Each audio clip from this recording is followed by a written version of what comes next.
Well, Kevin, it's nice to see you again. We talked just a few weeks ago in New York about Silverado, and now you're in American Flyers, which will be coming out soon. And as I sat there watching American Flyers, I was saying to myself, this can't be the same Kevin Costner I just talked with 3 weeks ago, because Marcus is 180 degrees from Jake. Yeah. So it makes me wonder, knowing how producers and how the Hollywood system works, so far it looks like you're not being typecast. Well, yeah, I've been fortunate that way, but it's also a problem inherent in the beginning of a career in that you fit into roles. You know, I'm faced with the problem of trying to get roles, and so I'm saying that, yeah, I can play Jake. Believe me, I can be all over this place. I can be up on these walls. I'll prove it to you. And then, so they see Silverado, and they think, my goodness, he could do that. He did that. And then the opportunity to play a sports medicine doctor who's 30, and suddenly nobody's going to give me that role. But I'm saying, wait a second, let me show you. So it's the actor's joy and also his problem to convince people, but to play those roles, and it's something I like. You know, the idea of pushing me into a leading man situation is one that's kind of a constant pressure. I feel that from the back, but ultimately I like the roles, and so you know, I enjoyed playing Jake 19, and I enjoyed playing Marcus at 30. Which of the two characters is most like you? I don't know. I mean, I think everybody likes to be Jake. I mean, Jake is such a forward kind of guy. He was so fun to play. Marcus is we get to see Marcus in a different shading of his life when we actually finally catch up with him, where this film takes place. Marcus seems to me to be a person who had great joy, but he also has this specific thing that's going on right now, and I think that the one thing I tried to do with Marcus was when he was on his bike, he was the happiest. But he is an interesting character. It was fun for me to play. You know, going back some 20, 30, 40 years ago, it seemed that your actors like Cary Grant and Gary Cooper and any number of John Wayne, they played different roles, but people always knew instantly who they were.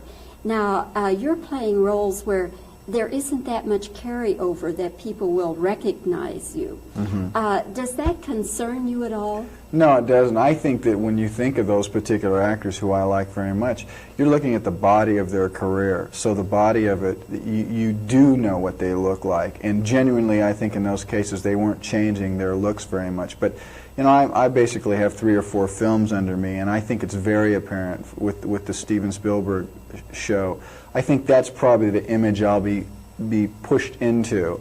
It's very tough to push me, though, because I like to play other roles. But I think the thing that happens on film is your soul just comes shining through, whether you wear a mustache, whether you wear a beard, or whatever. Just something about those guys, they always seem to come shining through. And movies have changed since then. They really have. I mean, our movie-going habits have changed. We don't go to the movies every weekend. So maybe when we go now, we expect different things. We don't. I think the expectations of audiences are much different. Have you ever done a role as physical as this? Well, Jake was a very physical role, but overall, no. I mean, bicycle riding was something that was new to me. Was athletic in the truest sense, because it is a sport, and it was really something to do. What's the worst day you had, either before the film or during shooting? I think the worst day I had was right towards the end, because I didn't crash, and I had seen a lot of crashes, some really brutal things happen. And about the last 3 or 4 days, I began to feel very much like the bomber pilots must have felt going on World War II when they realized they only had 3 or 4 more missions to go, and they felt that time was running out, and you were wondering if you had in fact used up your good luck. And to ride in a pack with 60 and 70, I mean, I was 4 days basically away from maybe moving on to another show, and nobody wants to get hurt at that point. And sometimes when we'd be very high up on the mountain waiting to go down, waiting for the director to call us. There was a lot of tension there, a lot, to the fact that, you know, I almost didn't like being up there until I had to come down, and I would like wait until it was a time before I would go up. So those last days were very, very scary. Did you get hurt ever? I didn't. I was very fortunate. Now, did you do this before Silverado? I did, yes, I did. So Gosh. you went from this with how much time in between? About a month and a half, 2 months, to do Silverado. And you had to go out there and then start learning about horseback riding. Learning horses and guns and who the bad guys were. So you've been through quite a lot in the last year. Yeah, I did. I jumped right into a pilot, into a B-17 bomber right after Silverado, and was a pilot, a World War II pilot. That was kind of neat too. Did you really go up in it? No, we didn't. The whole thing was shot on a sound stage. It was just great. I mean, it'll be out this fall. It's just a really great show. TV movie? Television, right. Steven Spielberg directed it, and we originally did a half hour, and we liked it so much we turned it into an hour. So. Great. Which network?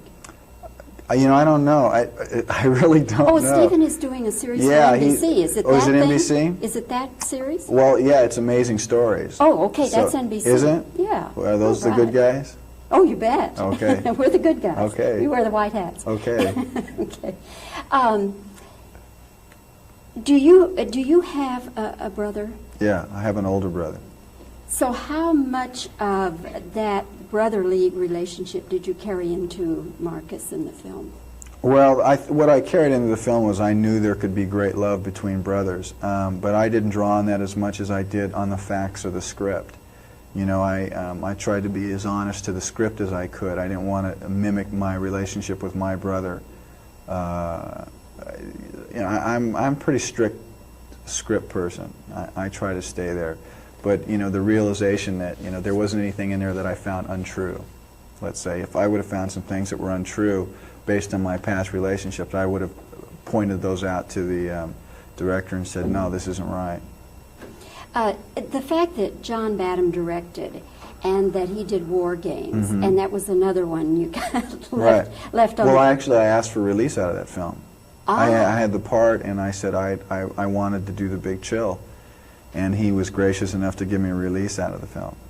And of course, as we talked about the last time, Big Chill was one where you got cut out of the entire movie. But knowing John Badham, did that have anything to do with your being considered for this movie? I'm sure that it did. I think you know, they're very aware of who's doing what in Hollywood. It seems like kind of a big deal, but really it's a small community, and the people who work and the people that you genuinely want to work with, that's very small also. So these guys all know each other. You kind of know them. And in the beginning, they just kind of hear whisperings about you, you know, and as roles begin to come your way, if you're lucky enough to get them, suddenly your work begins to speak for you as much as just maybe these rumors or word of mouth. Because genuinely, in terms of The Big Chill, I was a rumor, you know. For this one, did you have to be in competition with some other actors? Of course, it always seems that way. I think for David and I, and it just seems that we're always, you know, the roles that you want, other people are going to want them. You know, I think that's the thing you have to look at in terms of positive. I mean, for all the junk material, or material that somehow is just maybe a near miss, I could do that, and people want you to do that. But you know, if you wait for the good role, you're going to have to get in line, because there's some people queued up to get it, because that's where you want to be. You want to be with the hot stuff.